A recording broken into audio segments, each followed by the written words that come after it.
ओम नमः शिवाय. हर हर महादेव. भगवान भोलेनाथांच्या कृपेने तुमच्या सर्व इच्छा मनोकामना पूर्ण हो.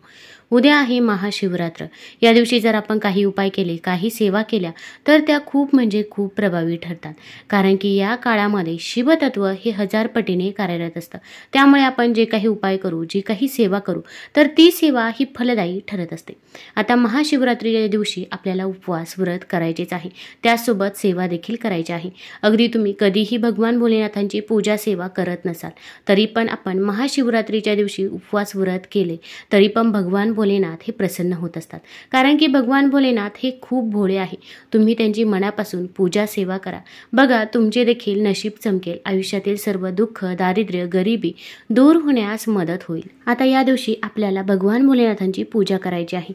आपल्या इथे जर शिवलिंग असेल तर घरी देखील तुम्ही शिवलिंगावरती काही वस्तू अर्पण करू शकता किंवा तुमच्या इथे जवळपास जर शिव मंदिर असेल तर तिथे जाऊन पूजा सेवा केली तरी पण चालेल. अगदी तिथे खूप गर्दी असेल, पूजा सेवा करणे शक्य नसेल तर घरी अगदी कुंडीमध्ये तुम्ही मातीचं पार्थिव शिवलिंग बनवू शकता.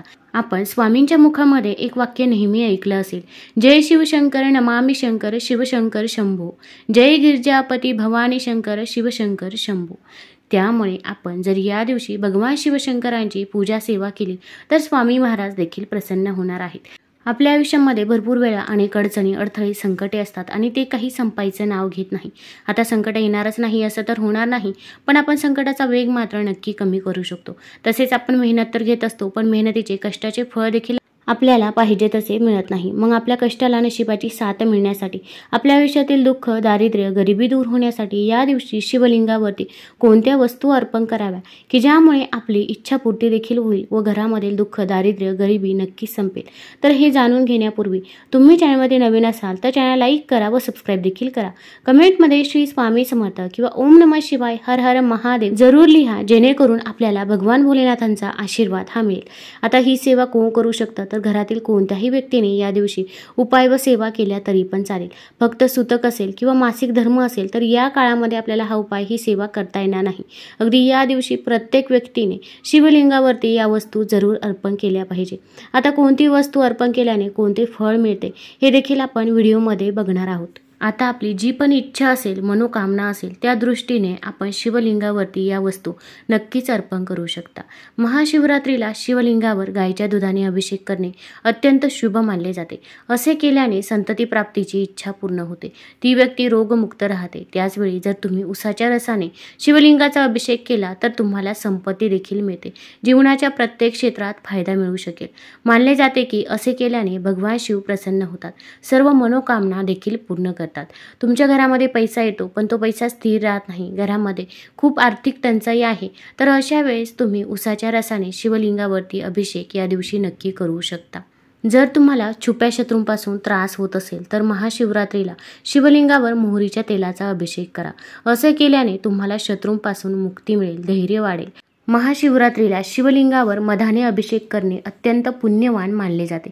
शिवलिंगावर मध अर्पण केल्याने एखाद्याचे मन अध्यात्माकडे झुकते व बोलण्यात गोडवा येतो. त्याचवेळी दयाळू आणि परोपकाराची भावना अंतःकरणात जागृत होते आणि समाजात कीर्ती आणि आदर देखील प्राप्त होतो. तसेच महाशिवरात्रीला शिवलिंगावरती दह्याने अभिषेक केल्यास आयुष्यात परिपक्वता आणि संयम येते.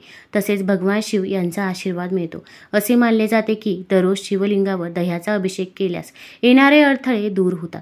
त्याचबरोबर जर तुम्ही या शुभ दिवशी शिवलिंगावर दही शिंपडले तर मन शुद्ध होते, जीवनात मार्ग मिळतो. त्याचबरोबर मानसिक ताणतणावही कमी होतो. भरपूर वेळा आपण बघतो एखादं काम करायला गेलो की ते काम व्यवस्थितरित्या पार पडत नाही, त्यामध्ये खूप अडचणी, अडथळे येतात, तेव्हा ते काम कुठेतरी पार पडत असते. असे जर तुमच्या बाबतही होत असेल तर तुम्ही या दिवशी शिवलिंगावरती दह्याने अभिषेक जरूर करू शकता. महाशिवरात्रीच्या दिवशी सर्व तीर्थांतून आणलेल्या पाण्याने शिवलिंगावर अभिषेक केल्याने मोक्षप्राप्ती होते व भगवान शिव तसेच माता पार्वती यांचे आशीर्वाद मिळतात. या पवित्र दिवशी गंगेच्या पाण्याने अभिषेक केल्याने संपूर्ण आनंद आणि मोक्षप्राप्ती होते. त्याचवेळी संपत्तीचा अभाव दूर होतो, तसेच मृत्यूनंतर मोक्ष देखील प्राप्त होतो. तसेच महाशिवरात्रीच्या दिवशी पंचामृताने शिवलिंगाचा अभिषेक केल्यास इच्छित परिणाम प्राप्त होतो. त्याचबरोबर आरोग्य प्राप्तीसाठी शिवलिंगावर तुपाने अभिषेक करावा. असे केल्याने केवळ शारीरिक समस्याच दूर होणार नाहीत तर बऱ्याच आजारांपासून मुक्तता मिळते. तसेच या महाशिवरात्रीच्या दिवशी कोणतीही वस्तू अर्पण करत असताना ती वस्तू अखंड असावी याची काळजी आपल्याला घ्यायची आहे। आपण बेलपत्र देखील अर्पण करत असतो। तसेच बेलपत्राला मध्ये होल असेल, छिद्र असेल किंवा दोनच पानं असतील तर असं बेलपत्र चुकूनही अर्पण करायचं नाही। अगदी तुम्ही शिवलिंगावरती अर्पण केलेलं बेलपत्र देखील परत अर्पण करू शकता, कारण की बेलपत्र कधीही शिळ होत नाही। एखाद्या व्यक्तीने बेलपत्र अर्पण केलं असेल तर ते बेलपत्र आपण घ्यायचं आहे, स्वच्छ धुवून घ्यायचं आहे, स्वच्छ पुसायचं आहे आणि तेच बेलपत्र तुम्ही परत भगवान शिवशंकरांना अर्पण करायचं आहे। मग बेलपत्र अर्पण करत असताना मधल्या पानावरती ओम लिहायचं आहे, कडेच्या 2 पानावरती एकावरती नमः, दुसऱ्या पानावरती शिवाय असे चंदनाने लिहायचं आहे आणि हे बेलपत्र भगवान शिवशंकरांची 108 नावं घ्यायची आहे, तुमची इच्छा मनोकामना बोलायची आहे आणि त्यानंतर हे बेलपत्र जर भगवान शिवशंकरांना अर्पण केलं तर आपली कितीही कठीणातली कठीण इच्छा असो तर ती लवकरात लवकर पूर्ण होते अशी मान्यता आहे।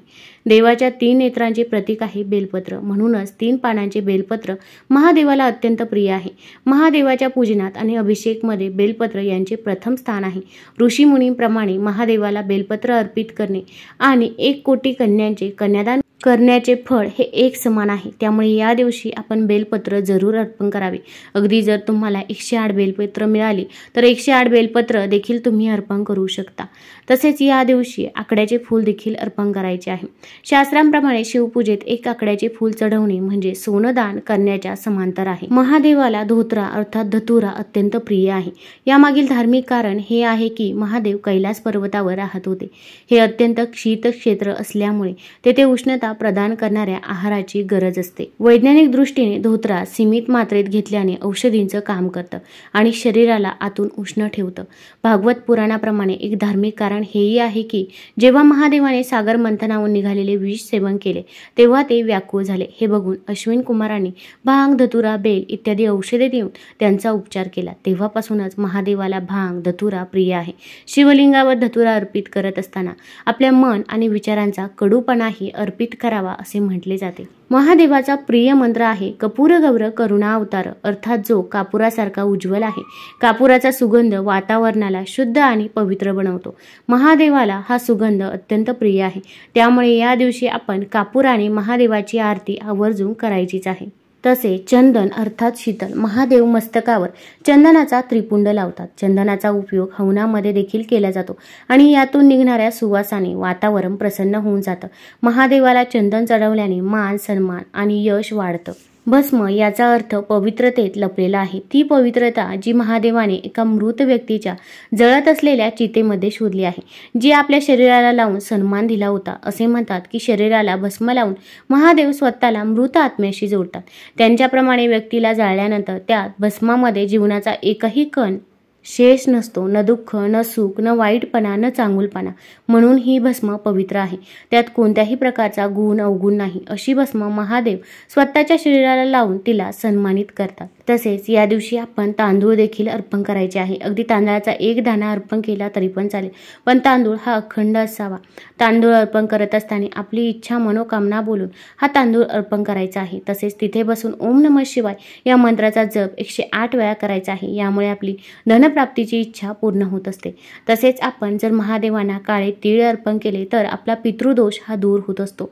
तसेच काळे तीळ अर्पण करत असताना आपल्या पितरांना सद्गती लाभो, त्यांच्या आत्म्याला शांती लाभो यासाठी देखील प्रार्थना करायची आहे। या दिवशी महादेवांना रुद्राक्ष देखील अर्पण करू शकता। तुम्हाला जर हा व्हिडिओ आवडला असेल तर चॅनल लाईक करा, सबस्क्राईब करा। धन्यवाद।